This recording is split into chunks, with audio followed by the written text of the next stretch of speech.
Hello बच्चों, let's read the question. The question says a man on the railway platform is just 9 meters behind the entrance door of the train.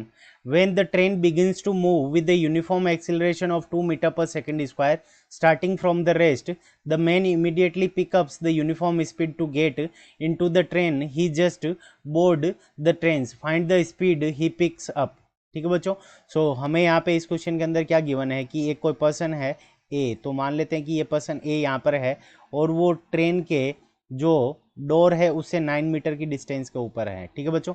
और यहाँ पे ये train की हमें क्या दे रखी है कि ये यूनिफॉर्म एक्सिलरेशन ए से आगे की तरफ मूव करती है और हमारी इसकी जो इनिशियल वेलोसिटी है वो क्या है, u इज इक्वल्स टू 0 है, रेस्ट पर है. और यहाँ पे जो मैन है वो कांस्टेंट वेलोसिटी v से या आगे की तरफ मूव करता है.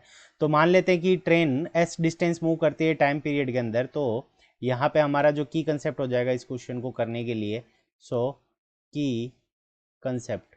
अब की कंसेप्ट के अंदर हमारा क्या हो जाएगा कि ट्रेन क्या करेगी, एस डिस्टेंस मूव करेगी, तो जो पर्सन होगा वो क्या करेगा, एस प्लस 9 डिस्टेंस मूव करेगा. ठीक है बच्चों. सो एस डिस्टेंस, तो डिस्टेंस एस अगर ट्रेन मूव करेगी तो s is equals to u t plus half a t square. S जो ट्रेन डिस्टेंस मूव करेगी u t plus half a t square. तो पर्सन डिस्टेंस कितनी move करेगा, तो distance moved by person s plus 9. T time के अंदर वो कितनी डिस्टेंस मूव करेगा, s plus 9 is equals to, तो यहाँ पे उसकी constant velocity v multiplied by T. ठीक है बच्चों. तो ये हमारी क्या हो गई, इक्वेशन हो गई. अब ये दोनों डिस्टेंस मूव्ड बाई पर्सन और ट्रेन ये दोनों हमारी क्या होनी चाहिए, इक्वल होनी चाहिए, क्योंकि दोनों टी टाइम के अंदर मूव कर रही है.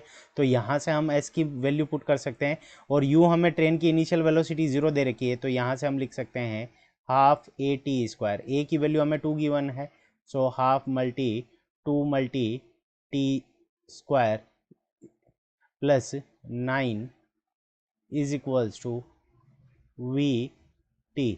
यहाँ से 2 से ये 2 कैंसिल हो जाएगा, तो हमारे पास में इक्वेशन आ जाएगी टी स्क्वायर और वी टी को हम इधर लेकर आ जाएंगे, तो T square minus V T plus 9 is equals to 0.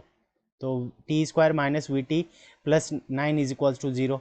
अब देखो इसके हम कोफिशिएंट निकाल देंगे, तो यहाँ से टी इज इक्वल्स टू, तो टी इज इक्वल्स टू यहाँ पे हमारा निकलेगा माइनस बी. हम माइनस बी श्रीधराचार्य से इसके निकाल लेंगे, so B minus B B square minus 4ac upon 2a. So minus B square minus 4ac upon 2a. अब रियल वैल्यू, टाइम की रियल वैल्यू के लिए क्या होना चाहिए, यहाँ से हमारे पास में टाइम की रियल वैल्यू आएगी. तो टाइम की रियल वैल्यू के लिए four real four real value of T. ठीक है बच्चों.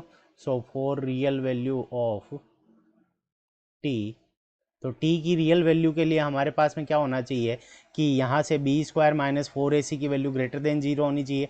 तो ये ए हो गया, ए इज इक्वल्स टू इस इक्वेशन के लिए क्या होगा 1, और बी इज इक्वल्स टू यहाँ से हमारे पास में क्या आएगा माइनस वी, और सी इज इक्वल्स टू हमारे पास में इस इक्वेशन के लिए क्या आएगा 9.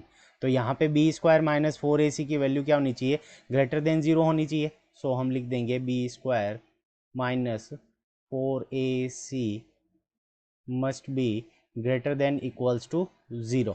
सो यहाँ से हम करेंगे तो b की वैल्यू हमारे पास में क्या हो जाएगा, वी स्क्वायर माइनस 4, a की वैल्यू कितनी है 1, सो मल्टीप्लाइड बाई 1, और c की वैल्यू हमारे पास में कितनी है 9, और इसकी value greater than equals to 0 होनी चाहिए. सो वी स्क्वायर की वैल्यू हमारे वी स्क्वायर माइनस 36, इसकी वैल्यू हमारे पास में क्या होनी चाहिए, ग्रेटर देन इक्वल्स टू 0 होनी चाहिए. सो यहाँ से हम क्या लिख सकते हैं, वी स्क्वायर की वैल्यू ग्रेटर देन और इक्वल्स टू 36 होनी चाहिए. ठीक है बच्चों. और मिनिमम वैल्यू के लिए अगर हम बात करें तो वी स्क्वायर की वैल्यू हमारे पास में 36 होनी चाहिए, तो वी इज इक्वल्स टू हमारे पास में कितना होना चाहिए, 6 मीटर पर सेकेंड. ठीक है बच्चों. सो यहाँ पे हमारे पास में जो वैल्यू आ जाएगी वी की वो कितनी आ जाएगी, 6 मीटर पर सेकेंड. सो 6 मीटर पर सेकेंड हमारे इस क्वेश्चन का करेक्ट आंसर है. I hope you understood it well. Best of luck. Thank you.